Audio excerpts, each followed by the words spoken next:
Queridos amigos que acompanham o canal, hoje vamos falar desse personagem principal dessa semana que passou, que foi o câmbio, essa retomada histórica aí da alta do dólar. Vamos comentar diversas questões relacionadas se deveria ter sido calculada a inflação, se na verdade não é uma alta histórica, e os desdobramentos, certo? Com as políticas monetárias, pessoal, isso mesmo. Então, nossos recados rapidinhos, quem puder, mande um e-mail aí para entrar na nossa comunidade gratuita, é só mandar, o e-mail está na descrição.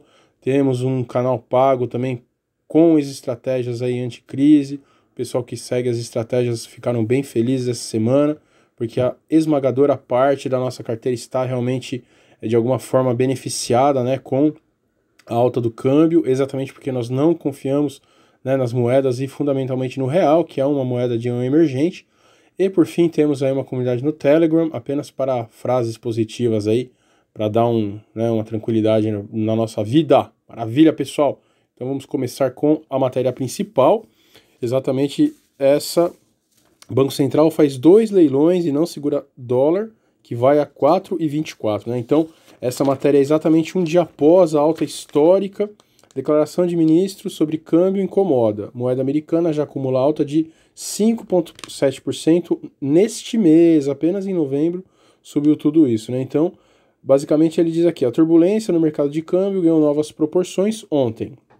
O dólar ultrapassou as máximas históricas, chegou a ser negociado a 4,277 no pico e acabou por contaminar os negócios em outros segmentos do mercado.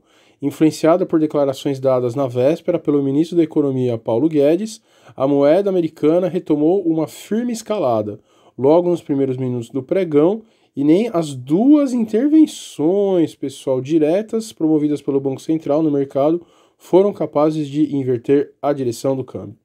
Após o fechamento dos mercados, o presidente do Banco Central, Roberto Campos Neto, disse que foi observado um movimento atípico no câmbio e, por isso, a autoridade monetária optou pelas intervenções. Por isso que a gente, né, o título do vídeo aí é exatamente a guerra do câmbio, né, pessoal? Olha o tamanho do esforço que o Banco Central tem que fazer para, né, que o dólar não exploda mais ainda. Ele complementou que se o mesmo movimento for observado, a intervenção será novamente colocada em prática. Olha aí o Banco Central completamente, né, fazendo o que for preciso, novamente, apesar da fala do Guedes, para não deixar o câmbio estourar. Apesar do salto do dólar ter sido relacionado aos comentários de Guedes, profissionais de mercado consultados pelo Valor avaliam que o ministro apenas ajudou a reforçar um caldo especulativo que já estava sendo alimentado por fatores anteriores, como o fluxo cambial negativo no ano, a frustração com o leilão de excedentes da seção onerosa, dados piores da conta corrente e as convulsões políticas e sociais na América Latina. Então, gente, é o que a gente fala aí bastante, né? O Brasil, principalmente, está no meio aí de um caldeirão, né? A América Latina toda pegando fogo, diversos indícios aí de que a confiança está cada vez menor, né? Então, isso foi simplesmente, talvez até o Paulo Guedes tenha dito isso, né? Para o mercado meio que, isso aí não é uma questão estrutural, é porque o ministro falou uma bobagem. Ele que, longe de ser bobo, sabe exatamente o que fala e como se posiciona. Então isso vai completamente de acordo também ao que a gente sempre comenta, né? O problema de comunicação das autoridades com relação à política cambial foi destacada por profissionais de mercado. Na visão de um deles, tanto Guedes como o presidente do Banco Central estariam sendo liberal demais sobre o tema. O câmbio também traz alguma indicação de confiança. Essa mensagem do Banco Central de deixar o dólar ir embora em meio a todo esse movimento de fluxo tira a vontade do investidor de ficar vendida no câmbio, diz esse interlocutor. Olhem só, hein? O dólar saiu de 3,70 em agosto para 4,20 em poucos meses. É uma depreciação colossal. Quem tem investimentos para fazer no Brasil, posterga, porque não sabe onde vai parar esta brincadeira. É óbvio. Os problemas notados não se restringem a declarações oficiais, mas também detalhes como a divulgação da revisão dos dados das contas externas, que trouxeram piora significativa nos números de conta corrente e do investimento externo. Ontem houve críticas sobre a forma como o Banco Central publicou as informações, sem uma apresentação ou um funcionário destacado para tirar dúvidas do mercado. Sobre a situação do mercado nos próximos dias, um dos profissionais ouvidos acredita que o movimento de especulação deve arrefecer, principalmente depois da segunda intervenção do Banco Central, que demonstra uma intenção mais resoluta em conter essa corrida. Agora, o fato de que o Banco Central tenha precisado entrar 2 vezes no mercado e mesmo assim ele caminhar para encerrar em alta, arranha ainda mais a imagem da instituição. Então, pessoal, vamos deixar aqui uma coisa muito clara, né, que é um tema aí que foi muito discutido ao longo da semana e há muita mal entendido em relação a isso. Muitas pessoas falam assim, né? Ah, não, mas o câmbio, se você colocar o dólar junto, não é. Gente, vamos ter muita calma nessas, né, presunções aí, porque não é assim que funciona, né, pessoal? O câmbio e a inflação são índices aí completamente, né, independentes, né, gente? Pensem o seguinte, o Brasil, nos últimos anos aí, mesmo com toda essa papagaiada que aconteceu, o Brasil realmente ele subiu em termos de principalmente a política, né, monetária. Então, desde que a Dilma saiu, o Temer, né, tanto, apesar de todas as críticas que tem aí, o próprio governo do Jair Bolsonaro, não entrando novamente em questões políticas, né, eles estão cada vez mais melhorando essa questão fiscal que estava completamente descontrolada. Então, temos que sempre ter isso em mente. A inflação, ela é exatamente o aumento, né, do custo que é gerado com aumento na produção, né, em todos os aspectos aí de produtividade de um país, e o câmbio ele traz muito mais uma questão de confiança na nação do que propriamente dito a questão da produção, né? Então temos que pensar, se um país ele se torna, vamos dizer assim, um melhor pagador, o câmbio tende a diminuir mesmo que haja uma inflação. Então são índices que devem andar aí, né, lado a lado, mas não há uma dependência. Então não tem essa questão, esqueçam isso, né? Tirem realmente da cabeça essa questão de que você tem que sempre colocar a inflação junto com o câmbio para realmente ver se o câmbio está subindo. Isso não é uma verdade. Então o que está sendo demonstrado nessa questão exatamente é que essa confiança que o mercado deu, né, desde o momento que a Dilma saiu ali e não houve, né, basicamente o aumento na economia que se havia pensado com a melhora das políticas fiscais, isso tem exatamente causado essa fuga de capitais em primeiro momento de estrangeiro, e é exatamente isso que faz com que o câmbio aí sofra, né, esse revés. Maravilha, pessoal! Então, em relação ao câmbio é isso, novamente, temos que deixar claro que duas questões fundamentais, né? Primeiro, essa grande inconstância da América Latina, se isso continuar, o nosso câmbio, não só do Brasil, mas de todos os emergentes aí que participam desse bloco, serão extremamente afetados, e a questão da crise mundial, que é o nosso foco no canal, que a gente sempre falou. Então, se essas duas coisas ocorrerem juntas, gente, não é à toa que a gente aí sempre foi contra as criptomoedas devido à falta de informação histórica, né, que existe, e mesmo assim nós estamos começando aí a se posicionar exatamente porque a instabilidade é muito grande e o real, principalmente todos os fundos aí derivados do real, tendem realmente a ter um problema muito sério. Maravilha, pessoal! Então vamos seguir aí a segunda questão que é fundamental, a questão da Selic, né? Então se o câmbio, novamente, né, pessoal, uma questão econômica aí fundamental, se o câmbio sobe muito, ele teoricamente acaba gerando inflação, e aí sim existe uma dependência do câmbio impactando a inflação, né, pessoal, e não o contrário. Olha como essa questão é fundamental. Então, se começa a ter um aumento muito grande do câmbio, a inflação também começa a subir muito, mas aí cai na questão que a gente também sempre fala aí toda semana, exatamente, não há mais, né, confiança nem fora nem dentro para se estimular aí a produção do Brasil, do mundo inteiro, né? O mundo inteiro está passando por esse problema. Temos juros negativos na Alemanha, mesmo assim as pessoas não estão investindo, né, em novos mercados, em nova produção. Então, a grande aposta do Guedes, na verdade, é que mesmo com o aumento do câmbio, não gere a inflação, né, e aí você possa brincar nesse sentido aí. Mas, de qualquer forma, é sempre uma aposta muito arriscada, e se o aumento do câmbio começar a aumentar a inflação, aí realmente nós temos o pior do pior do pior dos mundos, né, pessoal? Que é aquela inflação que ela não provém de uma produção. Porque em momentos, em épocas de uma produtividade em ascensão, você ter uma inflação até tudo bem, porque a sua economia está aumentando e está melhorando. Mas se você tem um aumento da inflação e não tem a produção, aí sim, né, a coisa foi pro brejo. Então vamos ler uma questão em relação a isso. Pode ser, né, que eles revisem isso, mas a credibilidade aí, o crédito no mercado está tão embaixo que mesmo assim pode ser que não suba a produção e aí mesmo assim vão continuar baixando os juros. Então, de novo, olhem que momento da história, pessoal. Nós estamos fazendo história, né? Nós estamos participando da história. Você aumenta o câmbio, não aumenta a inflação e ainda por cima não aumenta a taxa de juros. Você abaixa a taxa de juros para uma taxa que já é historicamente baixa e você vai abaixar mais ainda, né? Então, que mundo é esse, pessoal? Então, vamos ver exatamente o que o mercado espera em relação a isso. Câmbio traz incerteza sobre tamanho de corte da Selic. Com o dólar em níveis recordes ante o real, investidores adotaram um tom mais cauteloso para o ciclo atual de afrouxamento monetário. Apesar de sinais recentes do presidente do Banco Central, Roberto Campos, de que o juro básico deve ter um corte de 0,5 ponto percentual, pessoal. Em dezembro, algumas instituições financeiras começam a ver chance de uma redução mais contida de 0,25 ponto.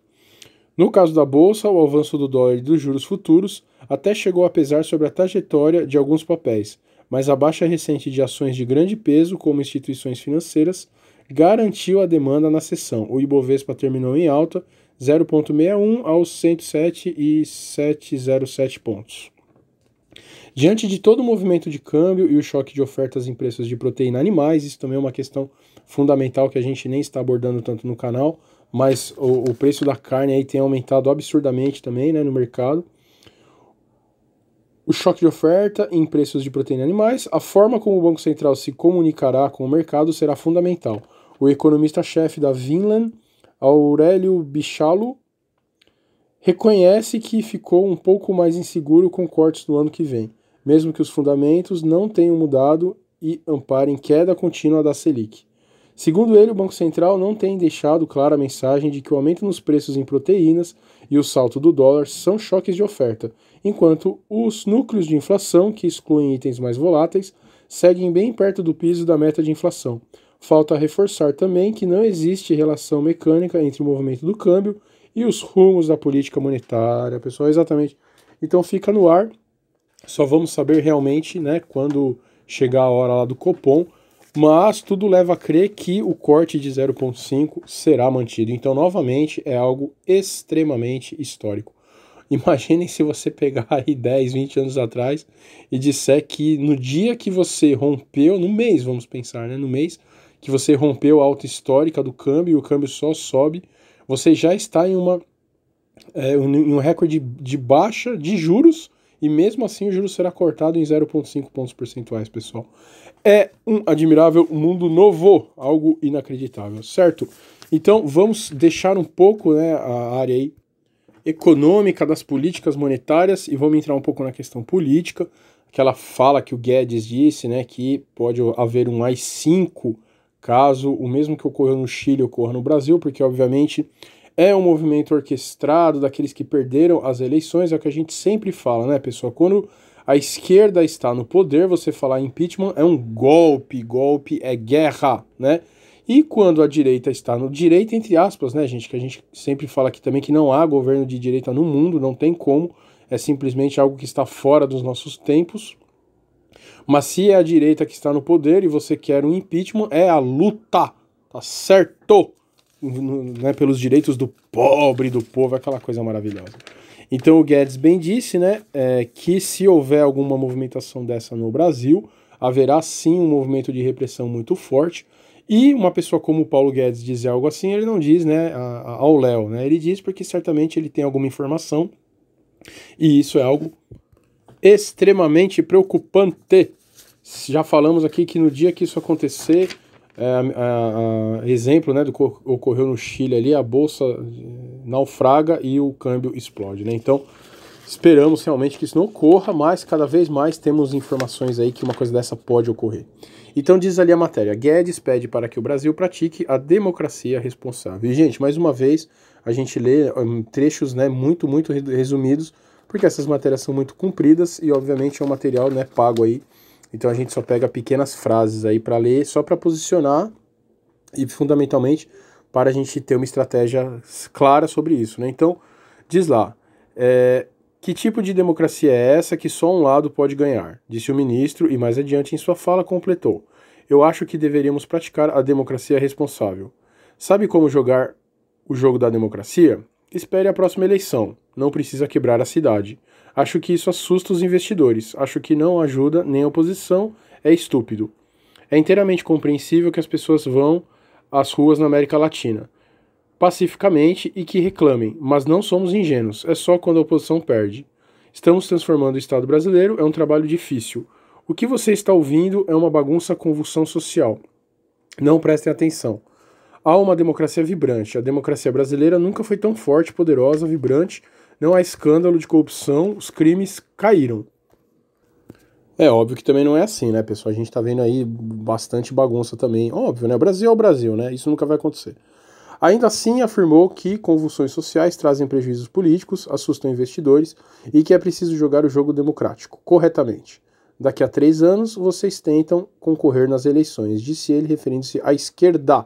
Apesar de ter tido diversas oportunidades ao longo do dia para falar com jornalistas, Paulo Guedes optou por não explicar sua fala sobre AI-5.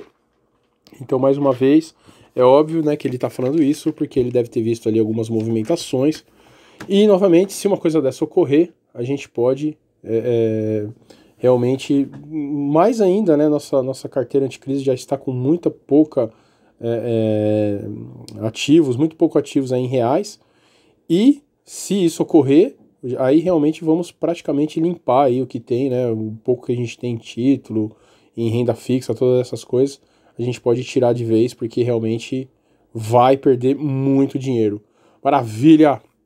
Então, para fechar, né, gente, vamos falar um pouco mais de política. Não é o foco do canal, mas nos momentos não tem como. Então, vamos falar sobre a nosso irmão ali, Argentina, né? Infelizmente, trouxe de volta esse povo nefasto aí que dominou a América Latina por tanto tempo.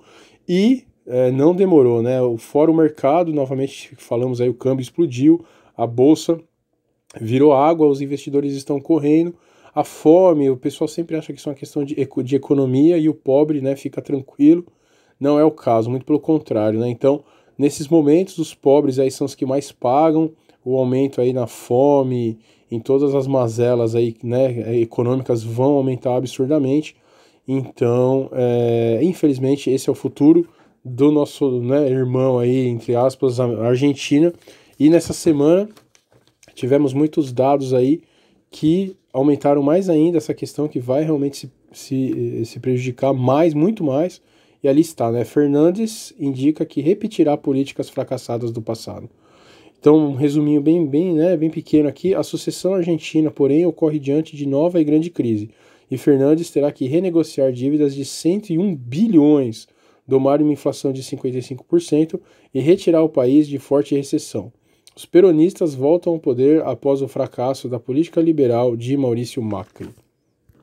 Então, muito importante dizer isso também, né, pessoal? O que uma agenda liberal ela pode fazer num país como a Argentina, né?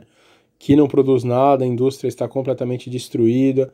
Não tem milagre, né, gente? Não tem milagre. A educação, para você investir em educação, você precisa de mais dinheiro. Então, não tem milagre, gente. O que a gente sempre fala aqui, as pessoas, né, infelizmente, muito poucas entendem. As pessoas veem o governo, né, como se fosse uma viúva, né, um ser, uma entidade rica, e, pô, é só sei lá e pegar, meu, dá mais dinheiro pro povo. Não é assim, né, gente? É pelo contrário, né? O Estado mesmo, ele não produz nada, ele tira dinheiro do povo, né, do povo produtivo. Então, se você tiver que aumentar aí o dinheiro dado ao povo, digamos assim, né, que nada é dado, muito pelo contrário, é muito caro, você vai ter que ter um aumento de produção. E como você vai aumentar a sua produção de um país como a Argentina, gente? Né, que está com todos esses problemas estruturais, é impossível, não adianta nada, na verdade, lá. O que precisaria de uma revolução, não essas revoluções socialistas horrorosas aí, é de uma revolução de realmente de produtividade, né, de revisão de leis, de ambiente jurídico, mas enfim, né, aí já são outros 500, mas eu acho muito engraçado, depois de 30 anos, 30 anos aí de esquerda na Argentina, você fala que a Argentina está assim por causa da política liberal do Macri. É inacreditável, né, gente? É inacreditável. Então vamos lá. Durante a campanha eleitoral, Alberto Fernandes não destoou de retórica populista que agradou os kirchneristas. Fez as críticas esperadas à política neoliberal de Macri e deixou claro que vai rever o acordo de 57 bilhões de dólares com o Fundo Monetário Internacional. Recusou os 11 bilhões de dólares que faltam e avisou que o pagamento dos recursos terá de ser reescalonado. Ao FMI e credores privados, sugeriu na quarta, em reunião com empresários, que só pagará a dívida quando estivermos crescendo e tenhamos os dólares. Olha que bacana! Então você tem uma dívida e só vai pagar quando você puder. Legal. As receitas esboçadas são mais do mesmo. Fernandes aparece determinado a ressuscitar o pacto social com empresários e trabalhadores para congelar preço, pessoal. Olha aí, quem tá com saudade, hein?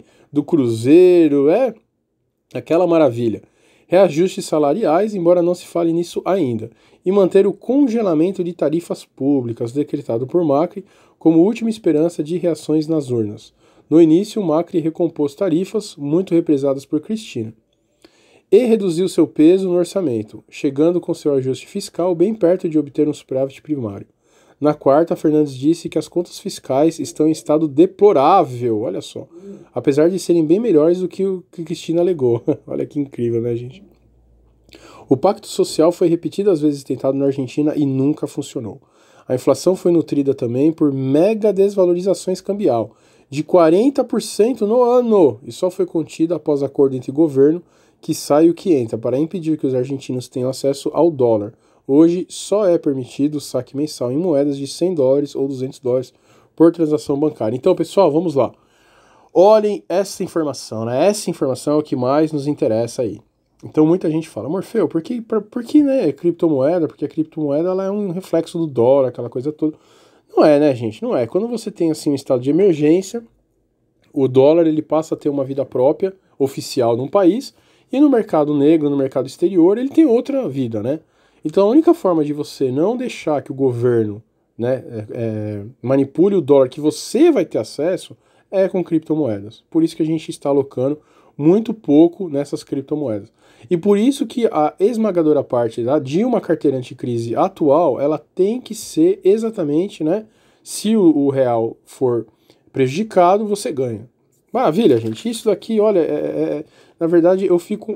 Né, não dá para dizer feliz nesses casos, porque é o que a gente sempre comenta, é você ficar feliz com morte, com desgraça e destruição.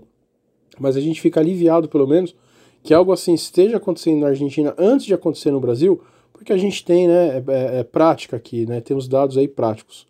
O governo cogita ampliar a emissão monetária para financiar o déficit público, que maravilha, né? Aumentar tarifas sobre a exportação do agronegócio, elevar imposto de renda, além de dobrar a indenização por demissão sem justa causa, para evitar o aumento de desemprego. A Argentina jogará novamente na retranca das importações. Em discurso, disse que não queria trazer camisetas chinesas ou sapatos do Brasil. O pressuposto da política é relaxar a parte fiscal e aumentar o consumo. Um flerte com a hiperinflação, pessoal. É investir no atraso. Meu Deus, todos os países aí já sofreram tanto com isso. Algumas dessas prescrições deram certo por algum tempo no primeiro mandato de Néstor Kirchner, do qual Fernandes foi chefe de gabinete. Mas então o país tinha dado o maior calote da história, suprimindo 100 bilhões de dólares de seu passivo e deixado de pagar dívidas. É o famoso, né? Calote, moratória. Olha que coisa, né? Não é a situação de agora. Fernandes parece ensaiar o retorno de uma fracassada política populista que produziu desastres. Então, gente, por que a gente trouxe também essa questão? Essa questão é aquilo, né? O governo Bolsonaro tem diversos poréns aí, não é um governo, né, tipicamente de direita mesmo, né? Não tem como, né? No Brasil, então, que você tem uma estrutura aí de esquerda, é complicado. Mas fora toda essa questão de política e tudo mais, é assim, gente, caso, né, o governo atual, o Paulo Guedes, a equipe econômica do Paulo Guedes dê um problema, e se esboce, né, uma leve ideia dessa galera aí voltar no Brasil, gente, é a mesma coisa que a gente falou.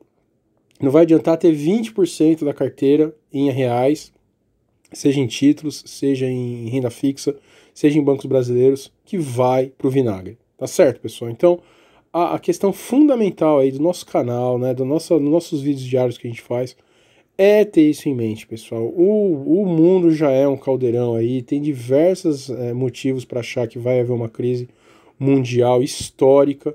E se nesse momento o Brasil tiver uma situação parecida com isso daí que a gente falou, não vai adiantar a gente ter nada em real. A gente vai migrar, se qualquer coisa dessa espirrar, a gente vai migrar nossos ativos para criptomoedas, para câmbio, para metais. Não tem jeito, pessoal. A única coisa que dá para fazer, né, nesses casos é você fugir de um ativo lastreado em uma moeda como essa. Maravilha, pessoal. Então, demoramos um pouquinho aí porque, né, queríamos acumular bastante material relevante. Acho que conseguimos. Então, ficamos muito felizes por isso. Então, mais uma vez, mandem aí e-mail, né, para entrar na nossa comunidade gratuita. Quem tiver dinheiro, entre no Patreon. Além, né, da nossa carteira que a gente falou bastante, temos muitos pozinhos aí bons, nossas opções de put. Em dezembro e janeiro vamos comprar bastante, porque muitos analistas dizem que vai haver um problema em dezembro. Então, esse é o nosso seguro primeiro ali para ficar tranquilo. E, mais uma vez, entrem no Telegram, curtam o nosso vídeo, nosso canal. Um grande abraço!